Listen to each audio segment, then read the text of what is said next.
नमस्ते। Last lecture में हमने एक न्यू चैप्टर स्टार्ट किया, chapter number 10 rocks and soil, जिसमें हमने रॉक के बारे में कंप्लीट कर दिया था। सॉइल में स्टार्ट किया था, soil formation, pebbles and gravel और टाइप्स ऑफ सॉइल, यहाँ तक हमने पढ़ा था, है ना। तो अब हम देखेंगे सॉइल एरोशन। सॉइल एरोशन में होता क्या है, मेन पॉइंट तो कि जो हमारी सॉइल होती है ना, वो पानी के साथ बह जाती है, उसे कहते हैं सॉइल एरोशन। तो उसके बारे में डिटेल में पढ़ते हैं। देखो, just like rock, soil is also continuously acted upon by the elements of nature like the sun, wind and water. जैसे रॉक्स के ऊपर हवा, पानी और बारिश और सनलाइट की जो असरें पड़ती है, उसी तरह सॉइल के ऊपर भी इन सभी का इफेक्ट पड़ता है। नेचुरली जो भी है, सन है, विंड है, वाटर, इन सभी का इफेक्ट किसके ऊपर भी लगता है, तो कि सॉइल के ऊपर भी लगता है। तो कि wind and water carry soil from one place to other. जो हवा चलती है और पानी तेज बहता है, उसके साथ क्या हो जाता है, तो कि सॉइल एक जगह से दूसरी जगह पे ट्रांसफ़र हो जाती है। तो कि ड्यूरिंग दिस प्रोसेस, इस प्रोसेस में क्या होता है, तो कि top layer of the soil which is rich in humus and thus very fertile is blown and washed away with wind and water respectively.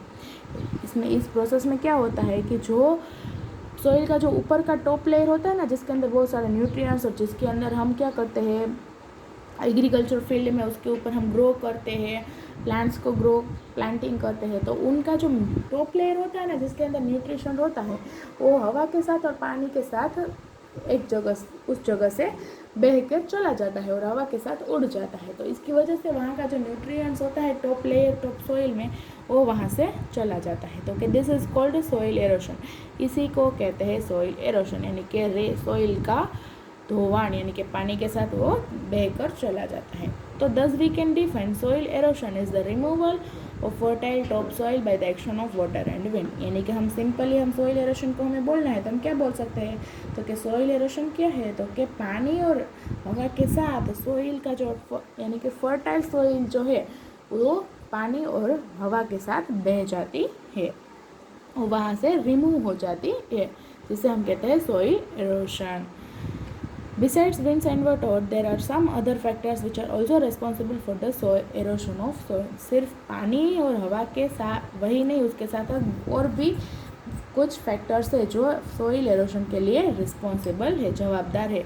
We will study about them in higher classes, यानी कि आगे की classes में आप इसके बारे में deep में स्टडी करोगे कि सोइल एरोशन के रीज़न क्या क्या है। Soil erosion is a natural process and the amount of soil displaced or removed is the balanced by the amount of soil formed in the nature। ये जो soil का जो एरोशन होता है, यानी कि सोइल का जो धोवाण होता है, वो नेचुरली ही होता है। यानी कि बारिश भी नेचुरली होती है और हवा भी नेचुरली होता है, उसे हम तो फेंकते नहीं हैं, तो ये जो होता है वो नेचुरली होता है। तो इसकी वजह से जो सोइल उड़ के बह के चली जाती है और वापस बैलेंस हो जाती है। किस वजह से, तो कि हमने आगे के लेक्चर में देखा था कि सोइल का फॉर्मेशन होना।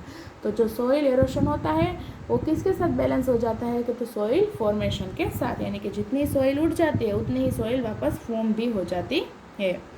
But due to increased human activities like cutting of trees called deforestation and building of roads and industries, the place at which soil is eroded is exceeding the place at which soil is formed। Normally जो जितना soil erosion होता है उतना ही soil formation होता है, तो एक हमारे नेचर में बैलेंस हो जाता है। लेकिन अभी जो इंक्रीजिंग ह्यूमन एक्टिविटीज़ है, यानी कि हमारी जो एक्टिविटीज़ बढ़ गई है ना, क्या, तो कि ट्रीज़ को कट करना, जिससे हम डिफॉरेस्टेशन करते हैं, रोड्स को बिल्ड करना, इंडस्ट्रीज़ को खड़े करना, तो ऐसी जगह जहाँ पे सॉइल फॉर्म होता है, जहाँ पे सॉइल फॉर्मेशन होता है, वो सभी जगह तो क्या होती जा रही है, इंडस्ट्रीज, रोड्स, ये सब बनते जा रहे हैं। तो सॉइल एरोशन तो होता रहेगा, लेकिन सॉइल का फॉर्म होना बंद होता जा रहा है।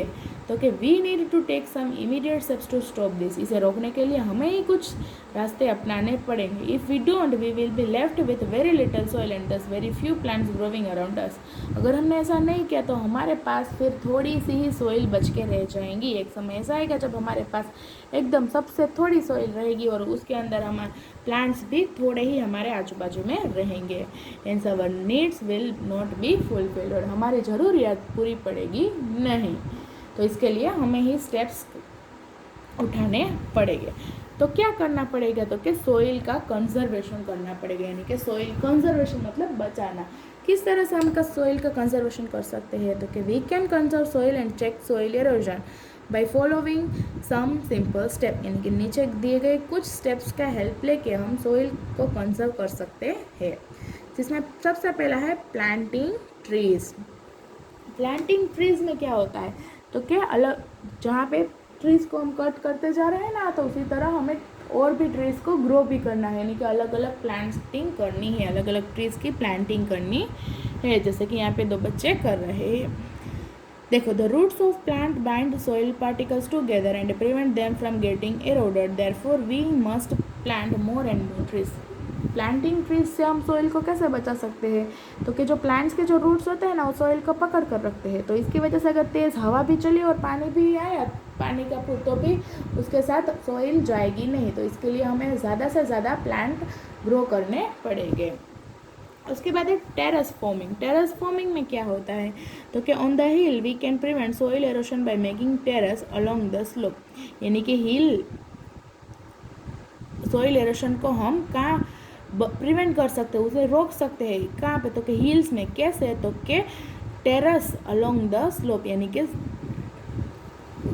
टेरेस स्लोप्स मतलब किस तरह से, तो कि यहाँ पे देखो पिक्चर में आपको अच्छे से समझाया गया है। इस तरह से अलग अलग ऊपर टेरेस में भी आपको क्या करना है, तो कि स्लोपिंग करना है, अलग अलग स्लोप्स, जैसे कि टेरेस में भी आप प्लांट का ग्रो कर सकते हो। देखो, this reduce the force with which water comes down the slope and thereby prevent soil by from being washed away, यानी कि अब जो हिली एरिया है, जो पहाड़ी विस्तार है, अगर हम पहाड़ पे ही अलग अलग प्लांट्स को ग्रो कर देंगे, टेरेस मतलब क्या, तो कि ऊपर की छत, और जो हमारे माउंटेन्स है वो भी क्या है, तो कि ऊपर ही है, तो ऊपर से ही हम अगर ट्रीज़ को ग्रो करते करते आएंगे, तो अगर ऊपर से पानी आ भी रहा है तो वहाँ की जो सॉइल है वो वॉश्ड अवे नहीं होगी, हम सॉइल को बचा कर रख सकते हैं। This method of practising farming by making terrace on the hillside is known as terrace farming, यानी कि इस तरह हिल के विस्तार में, यानी कि पहाड़ी विस्तार में भी, अगर पहाड़ों में भी हम प्लांट्स को ग्रो करते रहेंगे, तो पहाड़ के जो रॉक्स है वो भी, सॉइल है वो भी धोवान होकर नीचे नहीं आएगी और वहीं पे अच्छे से चिपकी हुई रहेगी। तो इसी को तो कहते हैं टेरेस फॉर्मिंग। टेरेस फॉर्मिंग मतलब तो कि पहाड़ों में भी, पहाड़ी विस्तार में भी क्या करना है, तो कि अलग अलग प्लांट्स को ग्रो करना है। उसके बाद है construction of dams. Construction of dams में क्या है, तो कि पानी का जो रेन आता है उससे वो पानी जाएगा कहाँ, तो कि अगर हम डैम बना लेंगे कि ये सब पानी वहीं पे जमा होके रहे, तो कि पानी ज़्यादा फ्लो नहीं होगा, और अगर पानी फ्लो नहीं होगा तो हमारी जो सॉइल है उसके साथ बह के नहीं चली जाएगी। तो कि flood is one of the main factor of soil erosion. Flood मतलब पानी का पूर, तो कि सॉइल एरोशन का एक मेन फैक्टर, मेन कारण कौन है, तो कि पानी का पूर आना। तो कि if we construct dam to control floods then soil erosion can be prevented. अगर हम डैम को बना लेंगे, डैम का कंस्ट्रक्शन कर लेंगे, तो कि जो पानी का पूर आता है वो नहीं आएगा और सॉइल एरोशन भी उससे बच सकता है। उसके बाद ये लास्ट टॉपिक है स्टॉपिंग ओवर ग्रेजिंग, यानी कि ज़्यादा चरने नहीं देना, क्या नहीं करने। अब हमें पता है गाय है, भैंस है, सभी क्या करते हैं, जहाँ पे भी ग्रीनरी देखिए वहाँ पे अपना खाना ले लेते हैं, वहीं पे खा लेते हैं। तो इस तरह से ओवर ग्रेजिंग, यानी कि कहीं पे भी एनिमल्स खा लेते हैं, जो प्लांट्स होते हैं उन्हें खा लेते हैं, इससे रोकना है ओवर ग्रेजिंग। ओवर ग्रेजिंग मतलब देखो यहाँ पे वही हो रहा है उसे। Due to overgrazing the top layer of the soil become loose and easily blown and washed away, यानी कि जितना ऊपर का जो प्लांट्स जो भी छोटे बहुत ग्रो हो रहे हैं उसे अगर एनिमल्स वो सब खा लेंगे तो उनके जो रूट्स है वो कमज़ोर हो जाएंगे, और क्या होगा, तो कि सॉइल अगर पानी तेज़ जाए, अगर विंड हवा तेज़ चले, तो उनके साथ सॉइल वॉश्ड अवे यानी कि धोकर चली जाएगी। तो इसे हमें स्टॉप करना है। Stopping over grazing and prevent erosion of soil, यानी कि हम ओवर ग्रेजिंग को स्टॉप कर देंगे तो सॉइल एरोशन को हम प्रिवेंट कर सकते हैं। इसका मतलब ये नहीं कि एनिमल्स को खाने नहीं देना, लेकिन उसके लिए अलग से हम उनका खाना दे देंगे तो वो यहाँ वहाँ खाते रहेंगे नहीं। तो ये सभी मेथड्स देखिए हमने सॉइल को कंजर्व करके रखने के लिए। तो यहाँ पे हमारा चैप्टर कंप्लीट होता है। नेक्स्ट लेक्चर में हम इसकी एक्सरसाइज फिलअप कर लेंगे। चलो, नमस्ते।